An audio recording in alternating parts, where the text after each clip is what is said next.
Hello everyone and welcome. Have you ever been to a museum or heritage site that didn't have a sign saying please do not touch? Because if so, I would love to know where that is. I've never been to a place that hadn't had at least one form or variation of that sign, and for good reason, of course. Museums are looking after historical objects and historical buildings, and of course they have to be careful. But what is it about touch that makes it such a powerful way of experiencing? We have to be reminded, please do not touch the historical objects because they're fragile. And I thought it was time for a little story. I hope you'll find this amusing, because I certainly did when I experienced it. And it's a good example, I think, of the power of touch and what it means to actually touch something as part of the experience. Now, when I was living in Edinburgh, I used to go to the National Museum of Edinburgh quite often. It's a wonderful, wonderful museum and place, and they have some amazing galleries.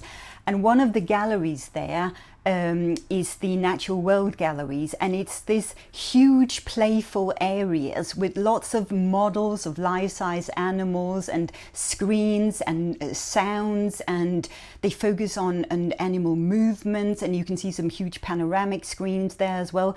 And it's a wonderful playful part of the museum, and you see lots of children in there having a great time and learning and exploring.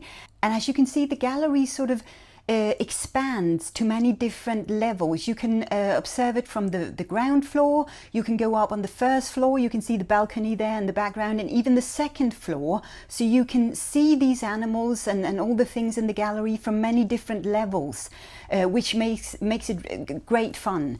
Now, one of the things in the galleries is a model of a life-size giraffe, and it's sort of reaching its long neck up as if it's trying to reach a branch or something to eat, and it has its tongue out. And you can observe it quite well from the first floor balcony where this photo is taken with my very bad camera skills.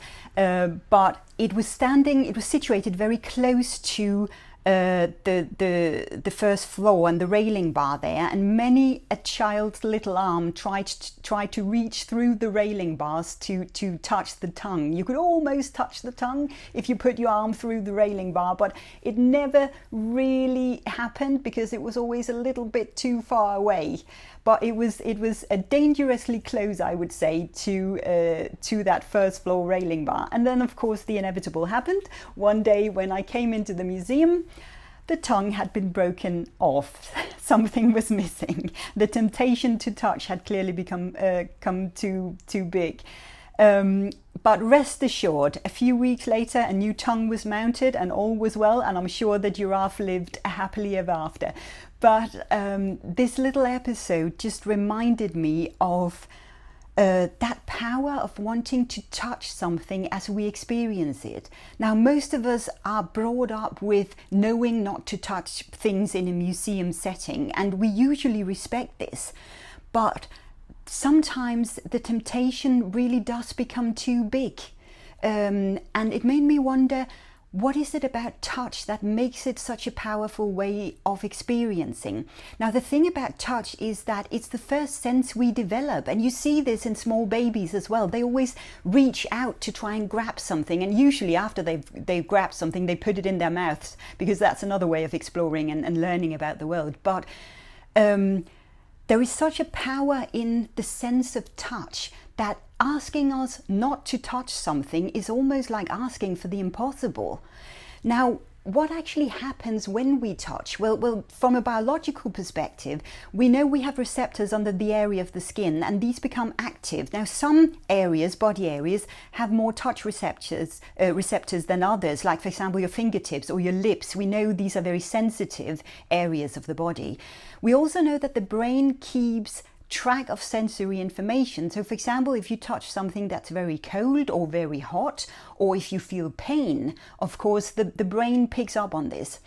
We also know that there are certain types of touch, like hugs or kisses, that release hormones like oxytocin, dopamine, serotonin. I'm sure you've heard oxytocin especially being described as the love hormone or cuddle hormone, because it creates that feeling of security or of being safe and looked after.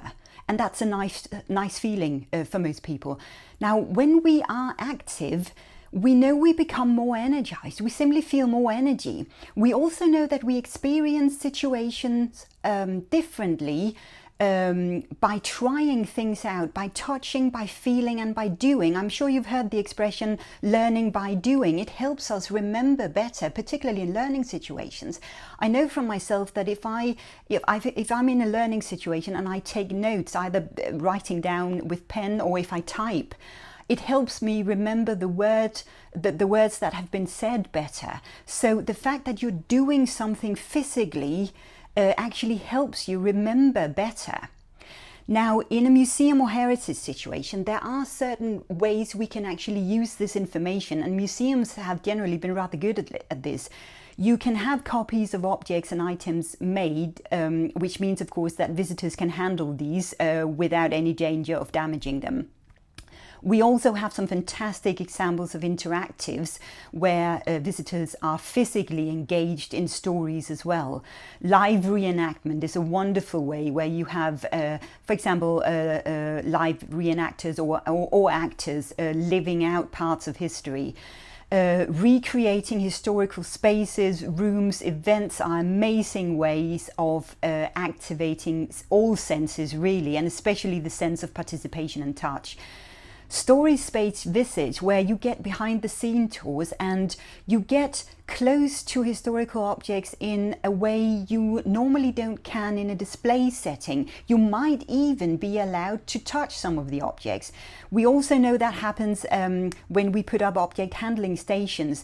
Now, these are wonderful ways of learning as well, because not just because you can actually, sometimes you are allowed to touch a historical object, but also because it actually helps visitors understand why it is we have to be careful and why some objects can be incredibly fragile. And I think when you are working with objects, or when you're working in a historical building where the entire building is a fragile historical object, gaining an understanding of how fragile a place like that can be, and how important it is that we all help to look after it so that future generations can come and experience it as well. That is very much part of a visit and of the learning process as well. And I find most visitors are actually quite keen to gain a better understanding about this.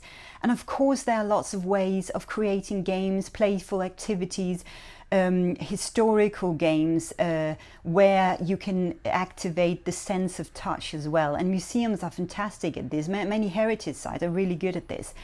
But I would like to ask, what are some of your examples? Do you have some good examples when it comes to activating this sense of touch? And also, how do you experience it? What does it do to you?